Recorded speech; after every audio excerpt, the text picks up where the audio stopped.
খালাম্মা ভালো আছেন? খালাম একটু কথা বলি। কথা হচ্ছে যে এই আমরা দাঁড়িপাল্লা মার্কার পক্ষ থেকে আসছি, ওনার পক্ষ থেকে সালাম নেবেন। আসসালামু আলাইকুম। অধ্যক্ষ নুরুল আমিন দাঁড়িপাল্লা মার্কা প্রার্থী ফটিকছড়ি থেকে। উনি একজন সৎ এবং যোগ্য। উনি একটা কলেজের অধ্যক্ষ ছিলেন। আপনাদের মা বোনকে উনি সালাম বলছেন। আর মা বোনদেরকে আমাদের 9 নম্বর ওয়ার্ডে কিছু কুচক্রী মহল মা বোনদেরকে হুমকি ধমকি দিচ্ছে, ফাল্লা মার্কার কর্মীদেরকে হুমকি ধমকি দিচ্ছে যে কেন্দ্রে যেতে দেবে না।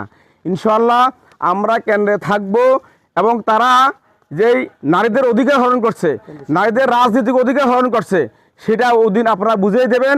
12 তারিখ দলে দলে ফজর নামাজ পড়ে কেন্দ্রে উপস্থিত হয়ে যাবেন। উপস্থিত হয়ে ইনশাআল্লাহ আপনারা দাঁড়িপাল্লা মার্কাকে বিজয় করবেন। বিজয় করলে পরে মাদক, সন্ত্রাস, দুর্নীতি সেগুলো নির্মূল হবে ইনশাআল্লাহ। আপনারা বানাইছেন এই এলাকায় অন্তত একবারের জন্য অন্তপক্ষে আপনারা দাঁড়িপাল্লায় যে লোকটাকে ফাঁকি দেওয়া হয়েছে, এই লোকটা বাস্তবে খোঁজখবর নিয়ে দিয়েছেন। তার বিরুদ্ধে কোনো ক্লেম নাই, তার বিরুদ্ধে কোনো দুর্নীতির কোনো অভিযোগ নাই। ও একজন সৎ ব্যক্তি এবং শিক্ষিত মানুষ।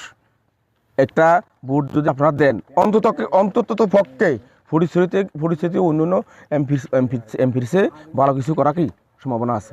আর আমরা ওদের দুলে